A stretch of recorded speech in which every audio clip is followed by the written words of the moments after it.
Hello दोस्तों, स्वागत है आपका हमारे चैनल यूपी एग्ज़ाम क्विज़र में। दोस्तों, आज के वीडियो में हम 4 जनवरी से संबंधित उत्तर प्रदेश के सभी एग्जाम्स के लिए मोस्ट इंपॉर्टेंट करंट अफेयर के क्वेश्चंस को डिस्कस करेंगे और हर एक क्वेश्चन से रिलेटेड आपको फैक्ट भी बताएंगे। और वीडियो के अंत में हम आपसे एक क्वेश्चन भी पूछेंगे जिसका जवाब आपको कमेंट बॉक्स में देना है। और अगर आपको इसकी PDF डाउनलोड करनी है तो इसकी PDF आप हमारे टेलीग्राम ग्रुप से डाउनलोड कर सकते हैं। टेलीग्राम ग्रुप की लिंक आपको वीडियो के डिस्क्रिप्शन में मिल जाएगी। तो चलिए शुरू करते हैं। आज का सेशन शुरू करने से पहले हम कल के क्वेश्चंस का रिवीजन करेंगे। कल का पहला क्वेश्चन है, हाल ही में किस राज्य में पंडित दीनदयाल उपाध्याय राज्य कर्मचारी कैशलेस चिकित्सा योजना शुरू की गई? इसका जो करेक्ट आंसर है वो है option number C, Uttar Pradesh में। अगला क्वेश्चन है, हाल ही में योगी आदित्यनाथ ने कितने आशा बहनों को मोबाइल वितरण का शुभारंभ किया? इसका जो करेक्ट आंसर है वो है ऑप्शन नंबर ए, 80,000। और दोस्तों, उत्तर प्रदेश करंट अफेयर की लास्ट 1 ईयर की अगर PDF आपको बाई करनी है तो इसकी लिंक आपको वीडियो के डिस्क्रिप्शन में मिल जाएगी। वहाँ से आप इस PDF को बाई कर सकते हैं। इस PDF में हमने जनवरी से लेकर के दिसंबर 2021 तक यानी कि लास्ट 1 ईयर की उत्तर प्रदेश करंट अफेयर के सभी इंपॉर्टेंट क्वेश्चंस को विस्तार पूर्वक बताया है। और दोस्तों, इसके साथ ही अगर आपको उत्तर प्रदेश करंट अफेयर की दिसंबर महीने की PDF बाई करनी है तो उसकी लिंक भी आपको वीडियो के डिस्क्रिप्शन में मिल जाएगी। तो वहाँ से आप ये दोनों PDF बाई कर सकते हैं। और दोस्तों, कई स्टूडेंट्स को PDF डाउनलोड करने में प्रॉब्लम होती है, तो इसके लिए साइट पर आपको WhatsApp नंबर और ईमेल मिल जाएगा जिस पर आप कॉन्टैक्ट कर सकते हैं। अगला क्वेश्चन है, दुनिया का दूसरा सबसे बड़ा सिटिंग स्टैच्यू बनकर कहाँ तैयार हुआ? इसका जो करेक्ट आंसर है वो है ऑप्शन नंबर ए, हैदराबाद। और दोस्तों, यहाँ पर आपको ध्यान रखना है कि कल हमने बाई मिस्टेक आंध्र प्रदेश बता दिया था, तो आंध्र प्रदेश नहीं होगा, हैदराबाद तेलंगाना। ध्यान रखना है, अगर आपसे राज्य पूछा जाता है तो कहाँ पर है ये? तेलंगाना में। और यहाँ पर ये ध्यान रखना है कि सिटिंग स्टैच्यू की यहाँ पर बात की गई है, यानी बैठी हुई मूर्ति। अगला क्वेश्चन है, अमेरिका की अंतरिक्ष एजेंसी नासा ने साइको मिशन कब लॉन्च करने की घोषणा की? इसका जो करेक्ट आंसर है वो है ऑप्शन नंबर सी, अगस्त 2022 में। अगला क्वेश्चन है, विदेशी धरती पर सबसे कम मैचों में 100 विकेट लेने वाले भारतीय गेंदबाज कौन बन गए हैं? इसका जो करेक्ट आंसर है वो है option number A, Jaspreet Bumrah. अगला क्वेश्चन है, हाल ही में किस विश्वविद्यालय के वैज्ञानिकों ने हाल ही में मानव जबड़े की मांसपेशियों की एक नई परत की खोज की है? तो ये खोज किसने की है? तो ध्यान रखना है, बेसल विश्वविद्यालय, जो कि कहाँ पर है? स्विट्जरलैंड में। अगला क्वेश्चन है, एल्बिनो इंडियन फ्लैशिप कछुए की IUCN स्थिति क्या है? इसका जो करेक्ट आंसर है वो है ऑप्शन नंबर बी, संवेदनशील। अगला क्वेश्चन है, रंगभेद के खिलाफ संघर्ष करने वाले किस देश के डेसमंड टूटू का 26 दिसंबर 2021 को निधन हो गया? इसका जो करेक्ट आंसर है वो है ऑप्शन नंबर ए, दक्षिण अफ्रीका के। अगला क्वेश्चन है, प्रधानमंत्री नरेंद्र मोदी ने हाल ही में किस वर्ष से 18 वर्ष के बच्चों को कोरोना का टीका लगाने की घोषणा की है? तो 15 से 18 वर्ष के बच्चों को अब कोविड का टीका लगाया जाएगा। तो इसका ऑप्शन नंबर सी करेक्ट होगा। तो दोस्तों, ये थे कल के क्वेश्चंस जिसका हमने रिवीजन किया।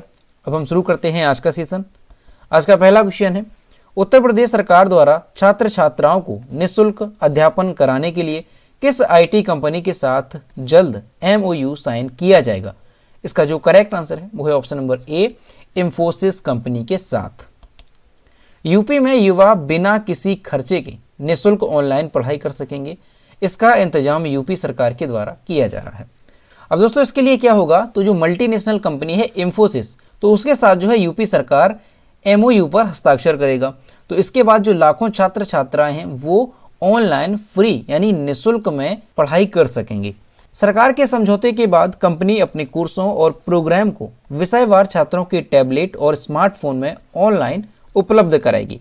इसके साथ ही एक फ्लैश मैसेजिंग ऐप डिजी शक्ति के जरिए विभिन्न विभागों द्वारा तैयार की गई अध्ययन सामग्री छात्र छात्राओं को उपलब्ध कराई जाएगी। तो दोस्तों, आपको ध्यान रखना है कि उत्तर प्रदेश सरकार ने यूपी के जो छात्र छात्राएं हैं उनको निःशुल्क में ऑनलाइन पढ़ाई करने के लिए एक नया इंतजाम किया है। और क्या किया है? तो जो कंपनी है इंफोसिस, उसके साथ MOU साइन किया जाएगा। और ये जो कंपनी होगी वो छात्रों को ऑनलाइन तरीके से टैबलेट और स्मार्टफोन में निःशुल्क तरीके से कोर्स और प्रोग्राम को उपलब्ध कराएगी। अगला क्वेश्चन है, देश में अब तक कुल कितने राज्यों में ओमिक्रॉन वेरिएंट की पुष्टि हो चुकी है? इसका जो करेक्ट आंसर है वो है ऑप्शन नंबर सी, 23 राज्यों में। देश के कुल 23 राज्यों में ओमिक्रॉन वेरिएंट की पुष्टि हुई है। पिछले 24 घंटे में इसकी जो संख्या है वो 1525 से बढ़कर के कितनी पहुंच गई, 1700। अभी तक इस वेरिएंट से 639 मरीज ठीक हो चुके हैं। ओमिक्रॉन मरीजों की संख्या की लिस्ट में अगर देखा जाए कि पहले स्थान पर कौन सा राज्य है जहां पर सबसे अधिक जो ओमिक्रॉन वेरिएंट है इसके केसेस पाए गए, तो वो है महाराष्ट्र पहले नंबर पर। दूसरे नंबर पर है दिल्ली। और महाराष्ट्र में इसके कितने केसेस पाए गए, तो 510 महाराष्ट्र में, दिल्ली में 351 मामले अभी तक सामने आए हैं। वहीं अगर उत्तर प्रदेश की बात की जाए तो उत्तर प्रदेश जो है इस लिस्ट में 14वें नंबर पर है। यानी ओमिक्रॉन जो वेरिएंट है इसके केसेस की दृष्टि से अगर देखा जाए तो उत्तर प्रदेश 14वें नंबर पर है, जहां पर कितने ओमिक्रॉन के मरीजों की संख्या पाई गई, तो केवल 8। उत्तर प्रदेश में 8 ओमिक्रॉन मरीजों की पुष्टि अभी तक हुई है। और दोस्तों ये जो ओमिक्रॉन वेरिएंट है इसका सबसे पहला मामला जो है वो कहां पर पाया गया था, पूरी अगर विश्व की बात की जाए तो दक्षिण अफ्रीका में इसका सबसे पहला मामला पाया गया था। अगला क्वेश्चन है, देश की पहली महिला शिक्षिका सावित्रीबाई फुले की जयंती कब मनाई गई? इसका जो करेक्ट आंसर है वो है ऑप्शन नंबर बी, 3 जनवरी को। देश की पहली महिला शिक्षिका और समाज सुधारक सावित्रीबाई फुले की 3 जनवरी को 191वीं जयंती मनाई गई, जिन्होंने अपना जीवन सिर्फ लड़कियों को पढ़ाने और समाज को ऊपर उठाने में लगा दिया। उनका जन्म कब हुआ था? तो 3 जनवरी 1831 को उनका जन्म हुआ था। महाराष्ट्र के सतारा जिले में एक गांव है नाय गांव, यहाँ पर इनका जन्म हुआ था। अब दोस्तों ये जो समाज सुधारक है सावित्रीबाई फुले, इनसे संबंधित आपको कई सारे पॉइंट्स अच्छे से ध्यान रखने हैं।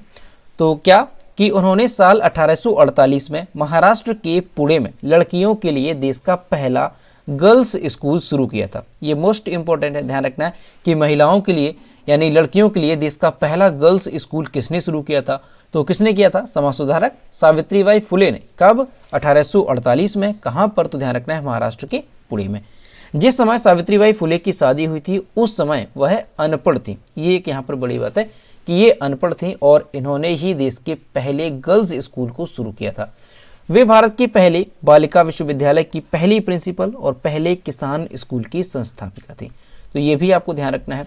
तो यहाँ पर कई सारी चीजें अच्छे से ध्यान रखनी है कि जो सावित्रीबाई फुले हैं ये देश की पहली महिला शिक्षिका थी। ये भी पॉइंट अच्छे से ध्यान रखना है। और इसके साथ ही जो इनका जन्म है वो भी ध्यान रखना है। 3 जनवरी 1831 को महाराष्ट्र के सतारा जिले में इनका जन्म हुआ था। किस गांव में?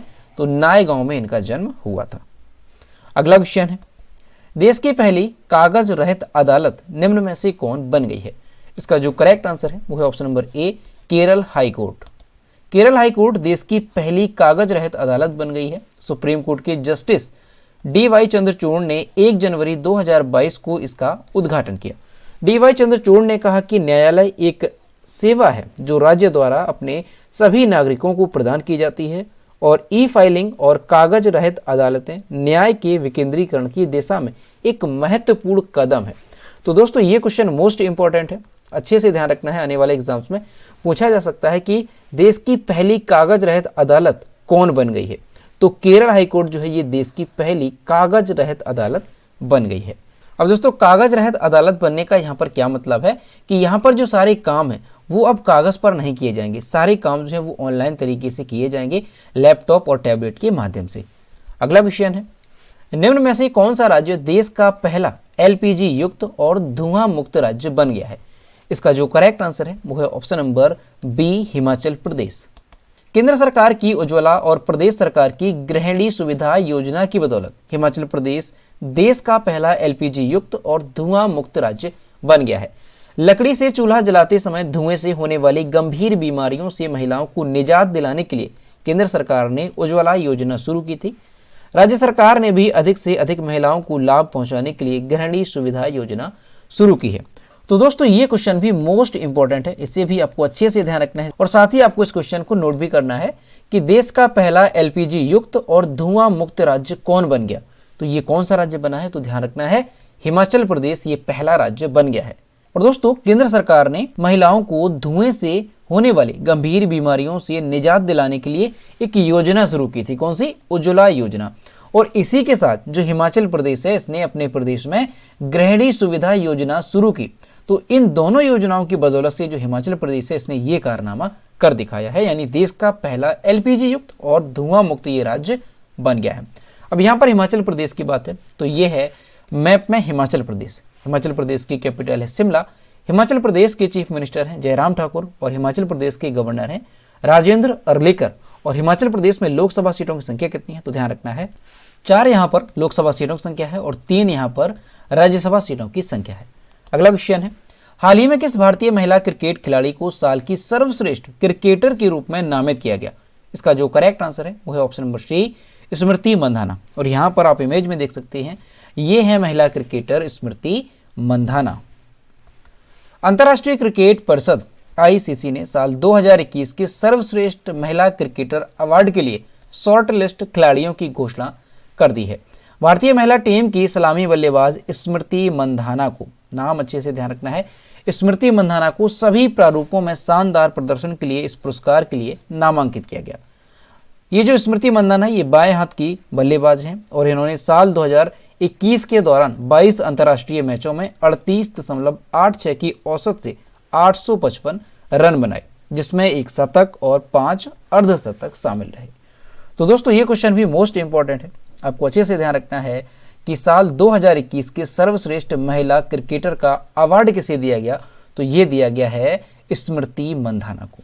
अगला क्वेश्चन है, केंद्र सरकार ने निम्न में से किसे रेलवे बोर्ड का नया चेयरमैन नियुक्त किया है? तो ये किसे किया गया है? ध्यान रखना है विनायक कुमार त्रिपाठी को, यानी इस क्वेश्चन का ए ऑप्शन करेक्ट होगा। विनय कुमार त्रिपाठी को रेलवे बोर्ड का अध्यक्ष और मुख्य कार्यकारी अधिकारी नियुक्त किया गया। रेल मंत्रालय की तरफ से जारी बयान में कहा गया कि विनय कुमार त्रिपाठी की नियुक्ति को कैबिनेट की नियुक्ति समिति ने मंजूरी दे दी है। और अगर वर्तमान में देखा जाए कि वह किस पद पर है, तो उत्तर पूर्व रेलवे के ये महाप्रबंधक है। विनय कुमार त्रिपाठी ने रुड़की से बीटेक इलेक्ट्रिकल इंजीनियरिंग से किया और 1983 के Indian railway service of electrical engineers batch से रेलवे में आए। उनकी पहली तैनाती उत्तर रेलवे में सहायक विद्युत अभियंता के रूप में हुई थी।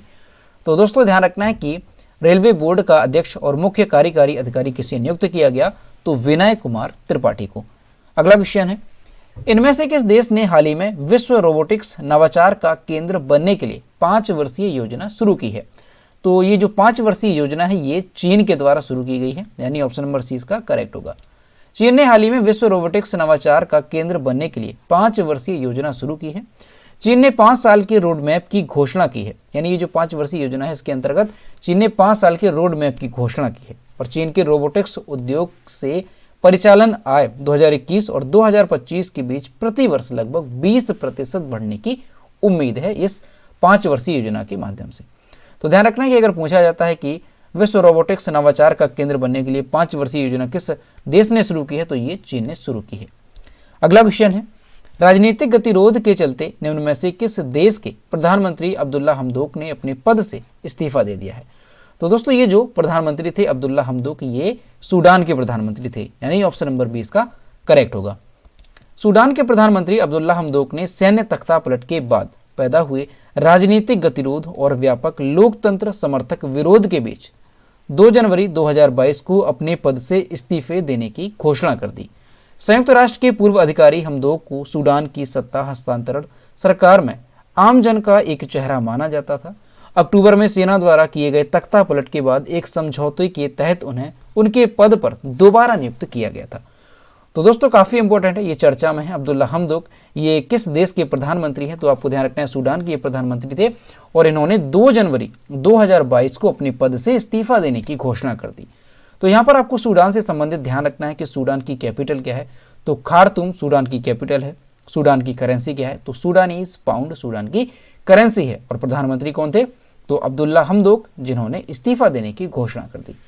अगला क्वेश्चन है, किस देश के क्रिकेट टीम के दिग्गज ऑलराउंडर मोहम्मद हफीज ने अंतर्राष्ट्रीय क्रिकेट से संन्यास की घोषणा कर दी है?